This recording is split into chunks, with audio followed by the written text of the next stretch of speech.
Our children with significant disabilities were being bused to other school districts. It was our intention to bring these students back. We'd actually say words like yours, theirs, and once we got to that mindset of saying that all the students are ours, it increased our understanding that if a student is assigned to my classroom, even though they're identified, and I'm the regular teacher, and I have a learning support teacher with me, that student's scores and achievement is that's still my responsibility. It seems like there was a lot of resistance at first. There was quite a bit of anxiety on behalf of the staff and on behalf of administrators and support staff in the community, and just in terms of, how do we make this work? How do we make this work well? We did run into some obstacles, and the biggest obstacle was fear itself. I felt my goal as the leader of the school was to adapt mindsets and to think and to let people know that we can do this and it's the right thing to do and we are equipped to do it and we will do it and we will do it well. What we were doing was we were overprotecting students and unintentionally lowering the expectations for the students. It's an evolving process, and so I'd learned that resistance then from what I had seen was more fear. We had two very distinct communities. We had a regular education student body, regular education teaching staff focused on providing regular instruction. And we had a very segmented special education staff with identified those students as theirs, there was a very big divide between the two groups at the teacher level. And the mentality, the overall system was functioning, but not inclusive. And what we were able to do right from the get-go was to make sure that the students were included right from day one. But the more professional development I personally received with Dr. Villa and through the inclusion pilot program with Patan, I was being exposed to more and more data that was telling me that inclusion works. The teacher, special education teacher, and the special education paraprofessional pushed in and helped to provide support throughout the day.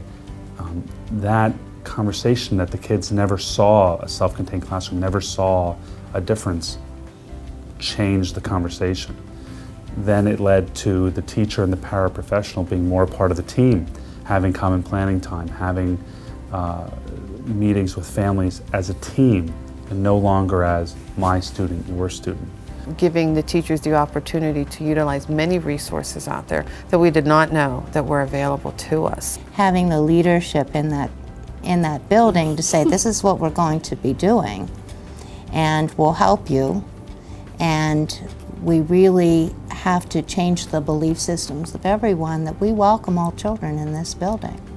The one thing that we always thought of was one word: collaboration. This is an incredibly collaborative attempt to do the best for our kids. My experience was, very child-centered, as it still continues to be. And we try to look at each kid individually, no matter who they are or what they have. And that's not always easy.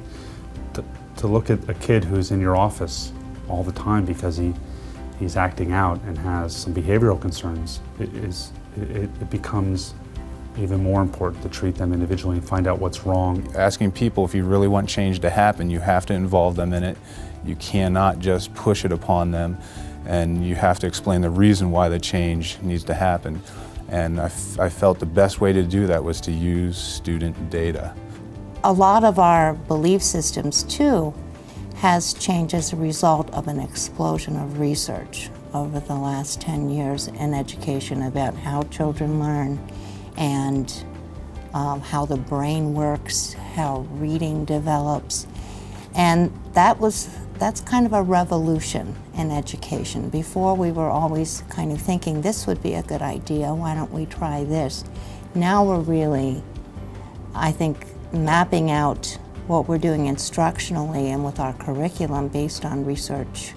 I like to hear what the parents have to say. I want to know whether some of the instruction that we're given is causing problems at home.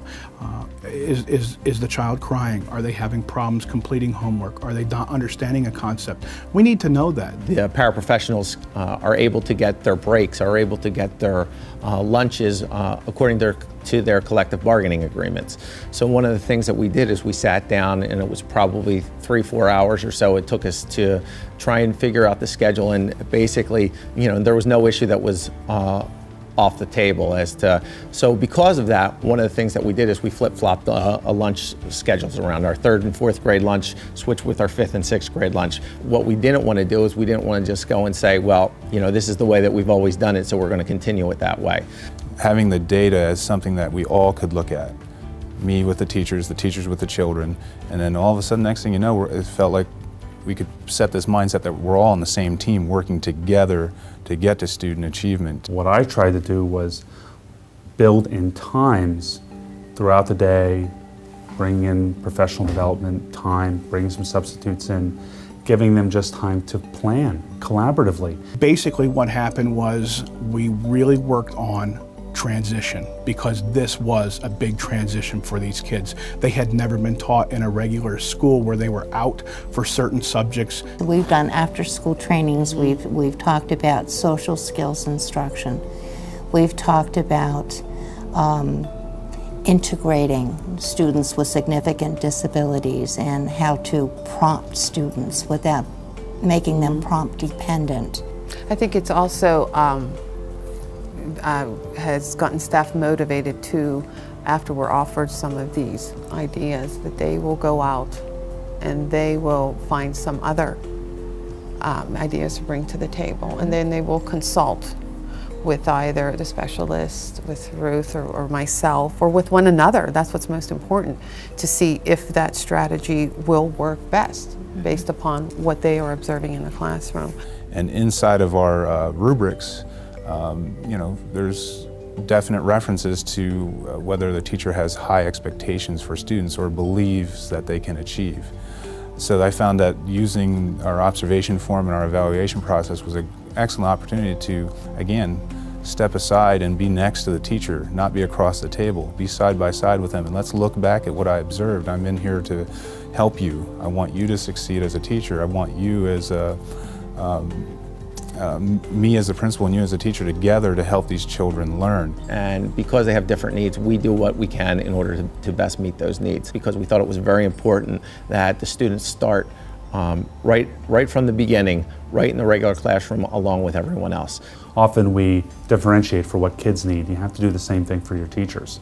Some teachers work well having just that extra hour every week to make their system work. Some people need that day, time, uninterrupted for 7.5 hours to bring substitutes in to cover that. It depends on what they need. It involves a lot of scheduling. And so I find it best that when I am preparing for the upcoming school year, months in advance, I try to find a common planning time for each grade level. Teachers will, they'll utilize those to come together with then when we are coming together for our monthly instructional team meetings as well. And I find that giving them that planning time almost every day throughout the entire school year assists them when they're coming to us. And that's where, at a referral process, we sit down and we discuss any concerns that staff members may have. Well, we look at the data too, which really drives interventions. Before we refer a child for special education, we got to make sure that there are interventions in place, that they are implemented with fidelity, and that they're tied to goals for that child too. If you treat one group or one segment or one population or one special ed group or one Hispanic group differently, it undermines the whole relationship. And so in a school where there's so much diversity, you must be consistent across the board. And that led a lot of the conversations at our team, how to provide, where often we looked at equality between racial groups, we would now push to look at equality across educational groups. we constantly progress monitor to make sure that what we are doing is correct for the student. We talk back and forth. We have learning logs. We have conversation logs with parents and with students. Listening to each other and making sure that we're not going to use excuses. We're going to stay positive, and we're going to talk about solutions. In many places, people want to use excuses, and we're not going to do that. The things that we've done here are all our ideas. They come from great research, they come from other great principals, they come from other great schools, but you take those ideas and you make them your own. We started collaboration meetings between regular ed staff and special ed staff, and I thought one of the most important things that came out of that was really implementing that supplementary aids and services toolkit. It's not going to happen overnight. So many times when staff members will come to our meetings, and who doesn't? We all want a quick solution, or a quick answer, or just tell me how to do this, I'll go back.